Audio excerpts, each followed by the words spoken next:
Hi అండి, అందరికీ నమస్కారం. మొన్న ఫాల్గుణ మాసం పౌర్ణమి రోజు లక్ష్మీ జయంతి మనందరికీ తెలిసిన విషయమే. దాంతో పాటుగా తిరుపతమ్మ తల్లి కళ్యాణం కూడా ఆ రోజేనండి. అంతేకాకుండా బాపట్లకి మరొక విశేషమైన రోజు అనమాట. అది ఏమిటి అంటే శ్రీ క్షీర భావనారాయణ స్వామి వారు పాల చెట్టులో దొరికిన రోజు ఫాల్గుణ పౌర్ణమి. కాబట్టి ఆ రోజు మరి ఫాల్గుణ పౌర్ణమి రోజు తిరుపతమ్మ కళ్యాణము, దానితో పాటుగా మరి భావనారాయణ స్వామి గుడిలో అభిషేకాలు, అంతేకాకుండా అమ్మవారికి లక్ష్మీ జయంతి సందర్భంగా పూల చీర తయారు చేశాము. ఇవన్నీ కూడా ఈ వీడియోలో మనం చూద్దాము. ఇది వచ్చేసరికి బాపట్ల మున్నవారిపాలెంలో ఉన్న తిరుపతమ్మ గుడి అండి. ఇది చాలా విశేషమైన గుడి అనమాట. ఇది ఏమిటంటే ఒక భక్తురాలు పెనుగంచి ప్రోలు వెళ్ళలేని పరిస్థితిలో ఉండటంతో ఆ తల్లే ఆ భక్తురాలి కోసం బాపట్లలో వెలసింది. ఇక్కడ స్థలం చూపించి గుడి అనేది కట్టమని కూడా ఆ తల్లి చెప్పడంతో వాళ్ళు ఇక్కడ గుడి కట్టారండి. అప్పటి నుంచి కూడా ఇక్కడ విశేషమైన పూజలు జరుగుతున్నాయి. దాంతోపాటుగా ప్రతి సంవత్సరం కూడా ఫాల్గుణ పౌర్ణమి రోజు అమ్మవారి కళ్యాణం అంగరంగ వైభవంగా జరుగుతుంది. అంతేకాకుండా కళ్యాణం జరిగిన మరుసటి రోజు తిరునాళ జరుగుతుందండి. ఆ తిరునాళ అంతా కూడా నేను ఇంకొక వీడియో షేర్ చేస్తాను. ఇవన్నీతో పాటు మనకి అమ్మవారికి ఏంటంటే 16 రోజుల పండగ కూడా ఇక్కడ వీళ్ళు జరుగుతాయి అన్నమాట. అందరూ మున్నవారిపాలెం అనే ఊరు నుంచి అమ్మవారికి ఎడ్ల బండి మీద సారె అనేది తీసుకొస్తారండి. అలాగే మరి పాన్పు వేయటం, ఇవన్నీ కూడా నార్మల్గా మనకి ఎలా జరుగుతాయో అలాగా ఆ తల్లికి కూడా ఇక్కడ చేస్తారు విశేషంగా. అవన్నీ కూడా నేను మీకు షేర్ చేస్తాను. ఇదంతా కూడా టెంపుల్ అండి. ఇది ముందు రోజు నైట్ గుడి మరి తర్వాత అంటే తెల్లారి కళ్యాణం కోసం డెకరేట్ చేస్తున్న వీడియో అనమాట. నెక్స్ట్ డే ఏంటంటే కళ్యాణం జరిగింది. కళ్యాణంకి కూడా మరి డబ్బులు కట్టి కూర్చోవాలి అనుకున్న వాళ్ళు చక్కగా కళ్యాణంలో కూర్చోవచ్చు. పంతులు గారు ఏంటంటే అందరి చేత కళ్యాణం అనేది చేపిస్తారు. చూడండి ఎంతమంది జంటలు కూర్చున్నారో, దగ్గర దగ్గర ఒక 20 మంది జంటల వరకు కూడా కళ్యాణానికి కూర్చున్నారు. చుట్టుపక్కల అంటే మున్నవారిపాలెము, బాపట్ల, ఇట్లా అన్ని చుట్టుపక్కల చిన్న చిన్న ఊర్ల నుంచి కూడా మరి భక్తులు అనేది వస్తారండి ఇక్కడికి.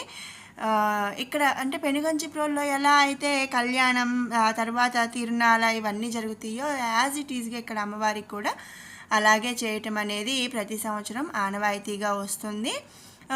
కళ్యాణం మార్నింగ్ కళ్యాణం చేస్తారు. ఆ తర్వాత ఈవినింగ్ టైంలో ఏంటంటే చుట్టుపక్కల అంటే 4 బజార్లు, మున్నవారిపాలెం అంతా కూడా అమ్మవారు గోపయ్య సమేతంగా తిరుపతమ్మ తల్లి ఊరేగింపు అనేది వస్తారనమాట. ఇక ఆ రోజంతా కూడా ఈ ఏరియా మొత్తం ఒక పండగలాగా ఉంటుందండి. చాలా బాగుంటుంది. దాంతోపాటుగా ఏంటంటే మరి ఊరందరికీ కూడా భోజనాలు కూడా పెడతారండి. భోజనాలు మొత్తం కూడా ఒక్కళ్ళే స్పాన్సర్ చేస్తారు. ఇక ముందు రోజు నైట్ నుంచే ఆ ప్రిపరేషన్స్ అనేవి కూడా చేస్తారు. సో ఇక భోజనాలు చూడండి, ఇదంతా క్యూ వచ్చేసరికి దర్శనానికి క్యూ అండి. ఎంత క్యూ ఉందో చూసారా. ఇక భోజనాలు ఇక్కడైతే ప్రతి ఇయర్ ఒక 2-3 స్టాల్స్ పెడతారు.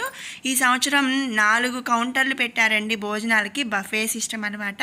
సో చాలా ప్రశాంతంగా అయితే అయిపోయింది భోజనాలు. మేము కూడా వడ్డించామండి.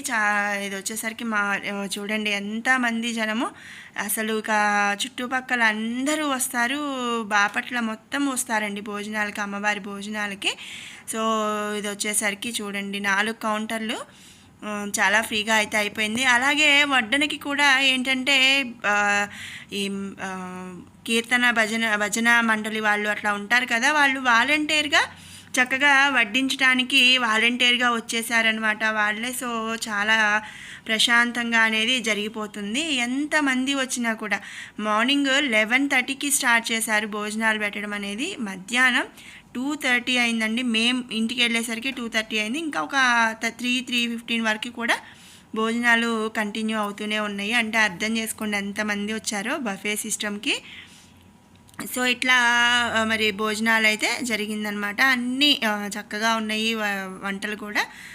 లేదు అనకుండా వచ్చిన అందరికీ 11:30 నుంచి దగ్గర దగ్గర 3:30 వరకు కూడా ఇక్కడ భోజనాలు అనేది పెడతారనమాట. మేము కూడా ఇట్లా చక్కగా వడ్డించాము. మరి సేవ చేసినట్టే కదండి, అట్లా అనమాట. ఇక ఈవినింగ్ వచ్చేసరికి భావనారాయణ స్వామి గుడిలో రాజ్యలక్ష్మి అమ్మవారికి మల్లెపూల చీరని తయారు చేశాము. చూడండి, మేమందరం అందరు కలిసి చక్కగా మల్లెపూలు వచ్చేసరికి ఒక 60 నుంచి 70 మూరల వరకు పట్టింది. అలాగే గులాబీ దండలు చాలా బాగా, అంటే 4:15కి స్టార్ట్ చేశారండి. నేనైతే కొంచెం లేటుగానే వెళ్ళాను. 4:15కి స్టార్ట్ చేశారు, 6:30 అయిపోయింది శారీ తయారయ్యేటప్పటికి. సో ఇది వచ్చేసరికి ఫుల్ అవుట్ఫిట్ అనమాట. చాలా బాగా అనిపించింది. లక్ష్మీ జయంతి సందర్భంగా శ్రీ రాజలక్ష్మి అమ్మవారికి మల్లెపూలతో చీర తయారు చేద్దామనేసి చేశారనమాట. సో ఇట్లా ఇది వచ్చేసరికి కింద లంగా కదా, పైన వచ్చేసరికి బ్లౌజ్ అనమాట. చాలా బాగా అనిపించిందండి, చాలా చూడ చక్కగా అనిపించింది అమ్మవారు కూడా. సో ఇట్లా మల్లెపూలతో చేసేసాము. చూడండి అసలు ఎంత బాగా ఉంది కదా.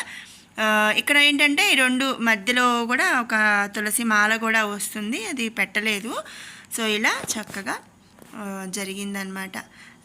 ఇలా లక్ష్మీ జయంతి రోజు, ఫాల్గుణ మాసం పౌర్ణమి రోజు మరి ఎన్ని విశేషాలంటే అటు వెళ్ళాలా ఇటు వెళ్ళాలా అన్నట్టు స్వామివారి అభిషేకాలు అయితే నేను వీడియో తీయలేదండి. సో చూశారు కదండి, ఫాల్గుణ పౌర్ణమి రోజు మేం ఏం చేశాము అనేది. మీకు ఈ వీడియో నచ్చినట్టయితే లైక్ చేయండి, షేర్ చేయండి. అలాగే మరిన్ని అప్డేట్స్ కోసం మన ఛానల్ని సబ్స్క్రైబ్ చేసుకోండి. మరొక మంచి వీడియోతో మళ్ళీ కలుసుకుందాం. Thanks for watching.